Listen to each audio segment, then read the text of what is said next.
Hello, everyone, and welcome to our presentation on office etiquette.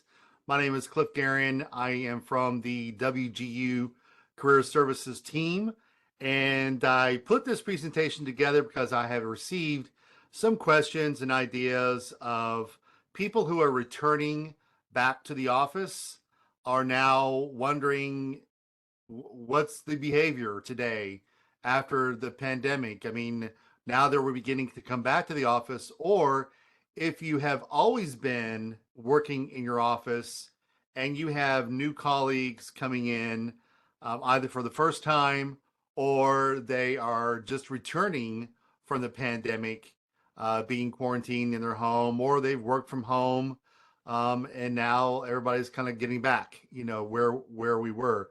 It's the new normal, or it's the new normal, however you want to term it. But how do we behave? How do we treat each other now that we're beginning to sort of be in a hybrid situation or in a full-time office situation? So we're going to cover some of these topics. Nothing here is going to be groundbreaking, I don't believe. If you have comments or questions or even your own experience with any of the areas we cover, please feel free to chime in. I want this to be as dynamic and interactive as possible. So let's look at a couple things, even if they're just reminders, just to kind of get back into the swing of things. First of all, when we say etiquette, what exactly does that mean? Etiquette actually comes from the French word meaning ticket. Now, back in the day, during important occasions, people would be given kind of a little notebook of what to do, how to behave in the presence of royalty, for example, how to behave in the presence of maybe a upper class, household. If you're invited to a party or a dance or something, there's certain behaviors that are expected. So these little tickets, which would have those instructions and an order of behavioral norms, would be given to the folks who attend. So, in a professional sense, this includes behaviors in our own time toward colleagues, most of all, the people we work with on a daily basis. But also, how would we behave in the midst of leadership? How would we be expected to behave in the midst of clients or customers, especially if you're invited to a lunch or to a happy hour or even to a holiday party? Uh, that's not the time to let your hair down. The boss is there, right? Or someone that is going to have a leadership role will be at any of those venues, and there is an expectation that you will be on your best behavior. We're all being watched in that sense, not in a paranoid sense, but you represent the company, so that can hold a really important role as you're going out and interacting in a professional way. So when we talk about etiquette and professional behavioral norms in the office or in a professional event, it's basically we're talking about respect. It's more than just a word, it really is an attitude. So, respect in the best way helps the day go well. It helps your daily routine go smoothly, no ripples, no drama, no tension, no stress, as much as possible. It starts with respecting the people that you work with. Well, and I'm going to take it a little further. It also calls in for respect of your environment. So, if you borrow things from other people, if you use company equipment, then we need to respect that opportunity to have access to that equipment and not abuse it, not abuse the opportunity, and certainly not abuse the physical device, if you will, or whatever. I've seen people who would borrow company iPads, for example, and they use them as a coaster. They'll put their coffee mug on them, or they'll put, other things on top of them, staplers or whatever. That's not respectful. That could damage that equipment, and it's the opposite of what's expected. So respect also helps to kind of level the playing field.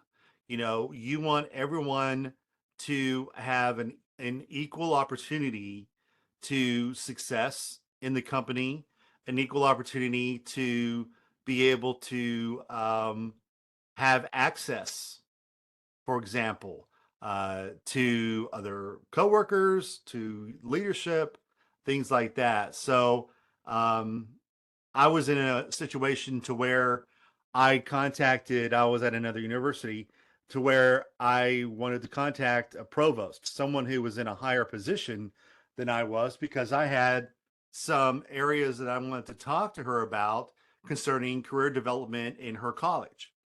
Well, my boss called me out on it and said, "Oh, you shouldn't call her. You don't have the right to talk to those people. Let me do it because I'm on that same level."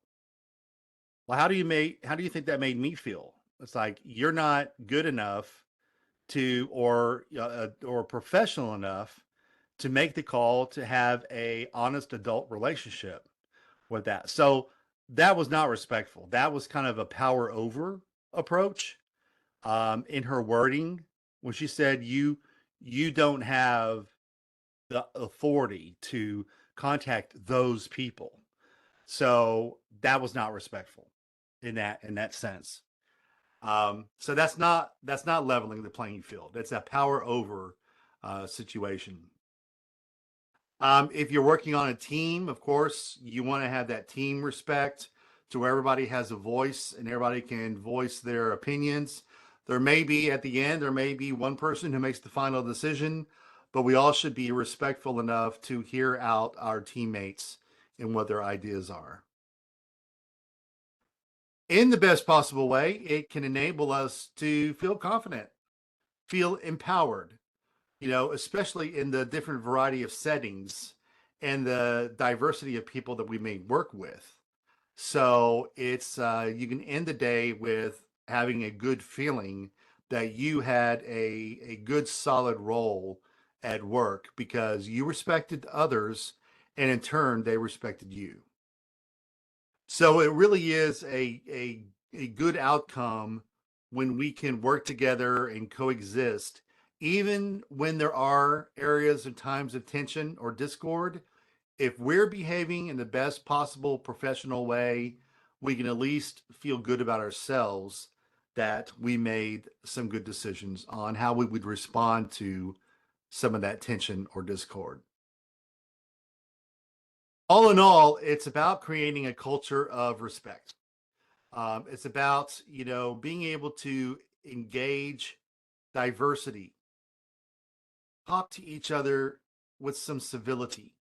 If you want to know what not to do, I think we could just watch TV for a while, watch the news, watch the interactions of some of our leaders um, at different levels, and that civility really begins to break down a little bit. And especially if you're parents or you are a role model of some kind, people are going to watch and they're going to listen on how you act and behave with some civility.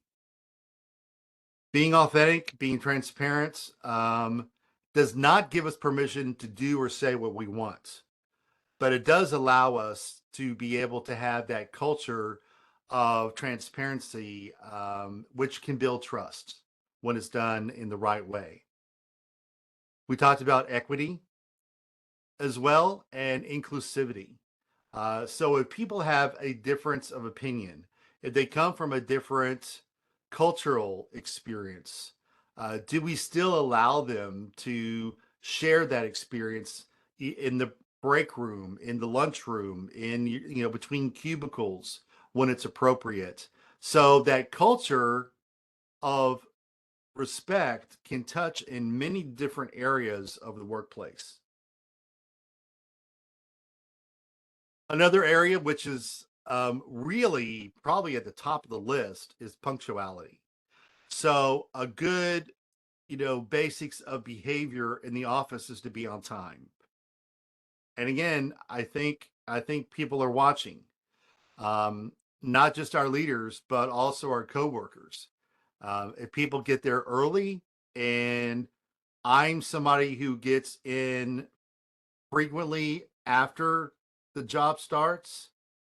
So if it's an 8 to 5 and I get in about 8:15, 8:20, and that's a ongoing thing day after day after day, that's going to be noticed. If I, on the other side of the coin, if I leave early or say, oh, it's looks like it's really going to storm out there, so I think I would like to leave probably 15 minutes early. And sometimes that's appropriate, but if that's all the time, then it's a pattern, and that could be not very good. So this falls in line also with meetings.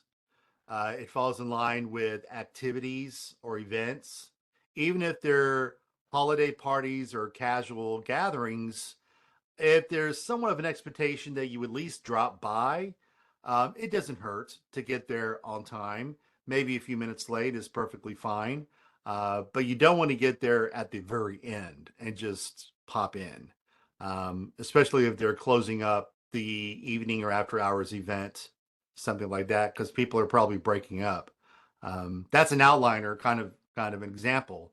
But showing up on time when the day starts, showing up on meetings when you're expected to be there, stay to the end of the day, maybe a little bit later, if that's what it takes. Um, I am a military veteran, and so I showed up at um, one event where my Marines were showing up, and my drill sergeant was there, and he just stared me down, and that's all he had to do. Because I was 5 minutes late. And he didn't have to address me personally, but he addressed the rest of the team that was gathered, and he said, if you're not 15 minutes early, you're 15 minutes late.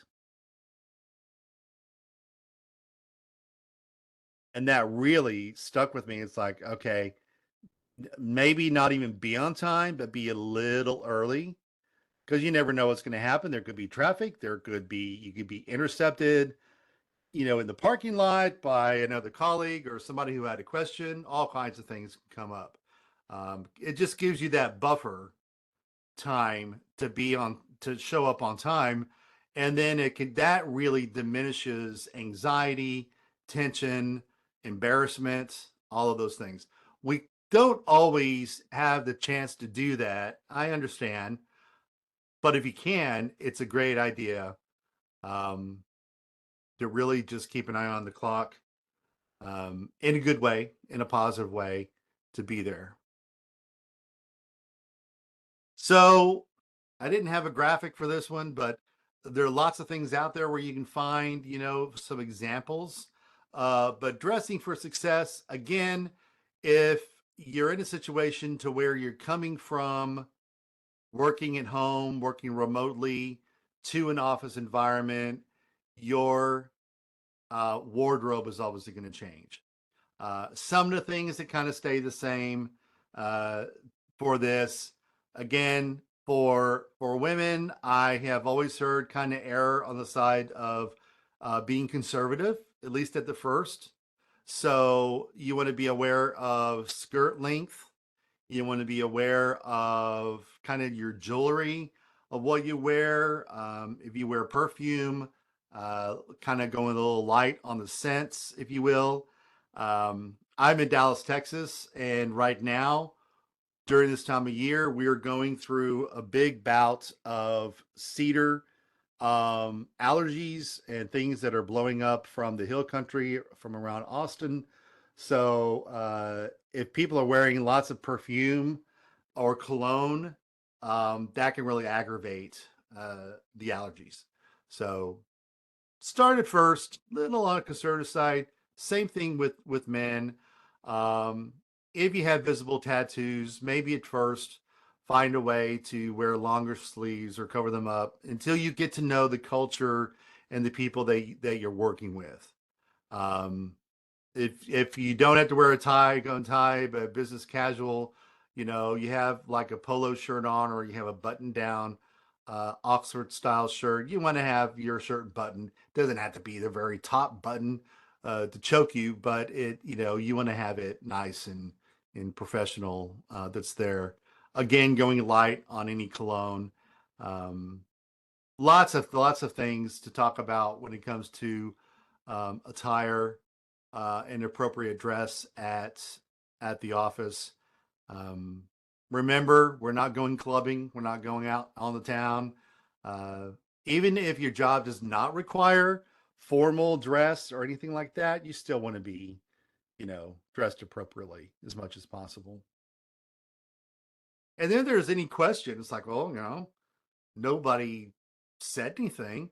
Talk to your HR folks. Talk to your own supervisor and say, hey, does this look okay for a daily work? If you want to get some opinion and input, I think that that's a good idea. Now, the other thing around the office that is very common that we want to avoid is gossip or hearsay. What does that do? Well, first of all, in that culture of respect, gossip can breed a toxic work environment. So there's that air of just things are not right. They're talking about someone else. Maybe they're talking about you. Maybe they're talking about me. But it erodes trust, and it really can damage not only the work place relationships, but I think it can really affect productivity that's there, and that's just got to be addressed, in my opinion. Workers may begin to look at each other with suspicion and disdain. You know, who said that? Who was it? Maybe it's the wrong person that you're talking to or talking about. Um, it's just all around professional behavior to really avoid that, um, especially divisiveness that can be around the workplace due to gossip or hearsay. Being polite, again, this is not groundbreaking information for most of the time, but just be kind to each other. Please and thank you are still really good words to use. It's not old fashioned. It is expected. Here are a couple things that I came up with that could be good. So, with each request made of you, say please, or you're making of others, say please. With each completion of a task, or somebody even returns a stapler to your desk, say thank you. With each gratitude received, say you're welcome. Don't just say, yeah, say you're welcome. With each error, say I'm sorry. So, if you're at an event, and this is a couple of bonus points, bonus tips. If you're invited to an event, say a holiday party or something that a colleague puts together, like just a maybe a happy hour or something to break up the monotony, it's always nice to send a thank you to that person, especially if your boss is involved, if they allowed company time to just sort of break through the monotony, like I said, to kind of chill out a little bit. Sending that thank you is that sign of gratitude, and a sign that you really do respect the effort that they went through to do something nice that's not in the job description, um, but to help the workplace balance and environment better. As before, I've said, having good manners is an attitude, respecting those around you, and they'll return that respect back to you. This is a hard one, and it's something that is just a challenge all around for everyone. But especially if you're in a cubicle environment or if you're in an area to where you work with a lot of clients or other folks, the more you can keep your cell phone out of the picture, the better. Keep it on silent. I know that if you get calls or you get texts from family members or whatever the case may be, go ahead and try to take that out in the hallway or out of range of the group or folks that you're working with. But even in those areas, if you're calling someone, really use that sort of hush tones in the hallway. Uh, be aware of what I call cell yell, or people going cellular, yellular, to where they start talking and the volume raises. Um, it's annoying. It's distracting. It's not professional, and you don't need to know everybody's business of what they're talking about, and never obviously take a call or try to secretly text in a meeting.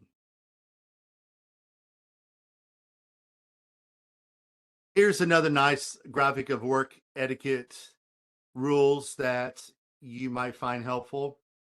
Again, at the top, starting with number one, going around the circle, be respectful to your coworkers, maintain a virtual office etiquette. So if you do work from home and your office is, in your bedroom or in your living room or whatever the case may be, and something you built your own little office outside, you're still expected to have an environment that is professional.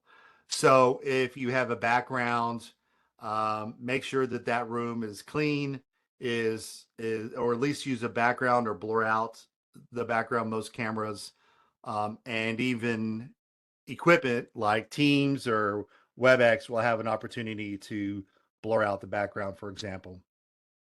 If you have pets, it's always obviously, the best choice to try to keep your pets off camera, as well as children, as well as spouses, things of that sort, just so there's no distraction.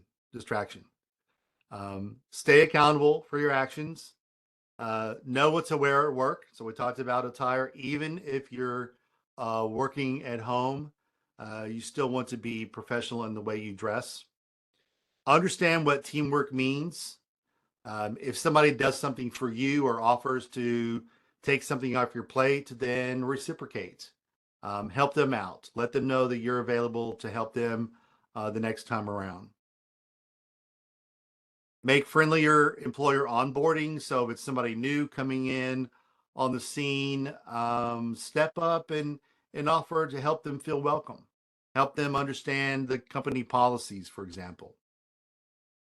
Know when it's your treat. So again, if even if you're at the office kitchen or there's a break room and somebody offers you a cookie or somebody offers you something, you might turn around maybe the next week and bring something for the team, as taking your turn for the treat.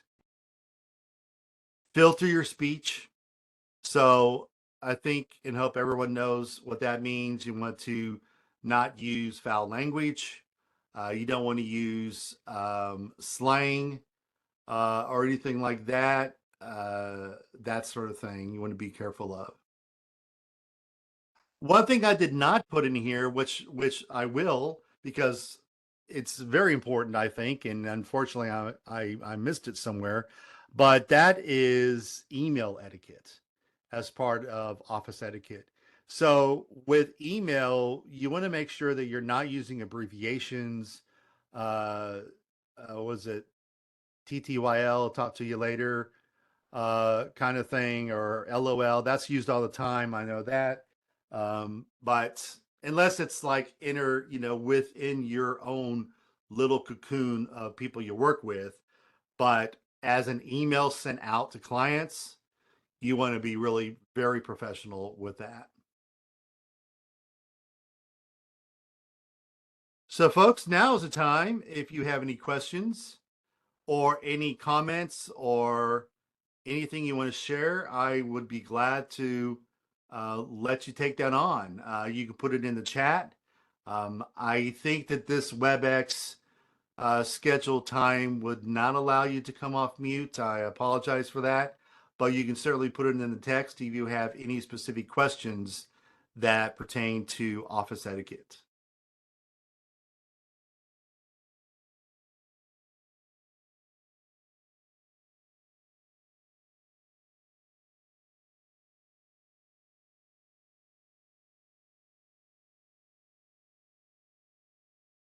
And just as a reminder, if you came in late, this is being recorded.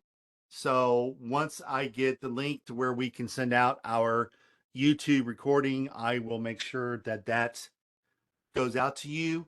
When we finish, you will probably get a pop-up message for um, a survey, and we always like to know how things go when it comes to our presentations.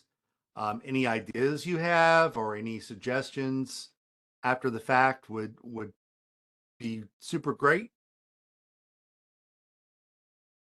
But I'll let you now have your time to ask any questions or comments. All right. So here is one. I tend to be very straightforward and to the point in emails and where it can come across as harsh. Any tips? Yes, and thank you for your question and pointing that out. I think the hard thing about emails is that we don't know the tone that you intend when communicating with whomever you're communicating with. So sometimes we interject our own interpretation of that. So a good tip would be write the email, but then wait before you send it. Allow some time to just step back, take a couple of breaths, read that out to yourself. If you can read it out loud, that even enforces some of the tone that might be in there. And then think to yourself to say, this is straightforward, I'm to the point, but I don't think it's harsh. I think it's very transparent. Or you might think the opposite. It's like, well, I know I was very straightforward with this, and it came out to be sounding it could be a little harsh. So maybe I should soften some of those words. Um, but I think the main point is to think about the intent. What's your intention of writing the email?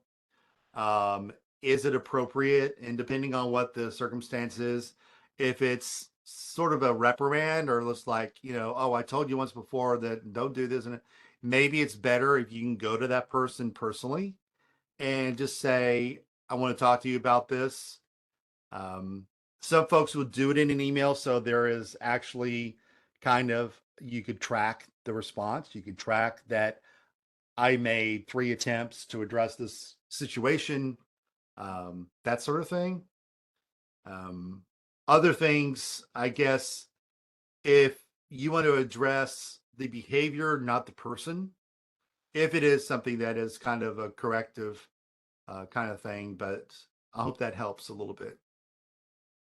I think the big thing is don't send it immediately. Just take some time.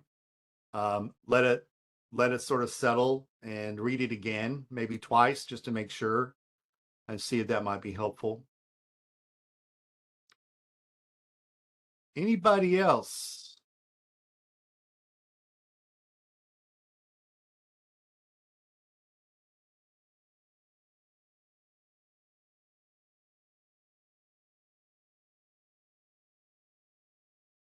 Why folks are thinking, if you're thinking about something, I'm going to put this in the chat. This is a link to our other events that we have scheduled. There are 3 types of events. One is driven by employers. So employers will come and they'll do information sessions, they'll do hiring events, they'll do things that are employee based for our students. We have webinars. So we'll have just like this one. It's just like this one. We'll have a PowerPoint. We'll have a kind of a systematic, scheduled um, topic that we're going to cover. We'll have a Q&A at the end, and then we'll have drop-ins. And the drop-in events are not structured. They're not recorded. They're simply opportunities for folks to come around and ask about a particular topic. So, for example, if I were to look ahead and say I'll schedule an office etiquette webinar, but then the next day or 2 days later, I might do a drop in on how to handle difficult people in the office. So it's related to office etiquette, but maybe it's a different topic. Then we all get together and we talk about what's your experience with this. What would you like to know on how to behave in a more appropriate way to address difficult people, something like that. So the drop-ins cover all kinds of topics: resumes, LinkedIn, cover letters, job search, all kinds of things. But that link that I put in the chat will take you to the page where you would find those topics.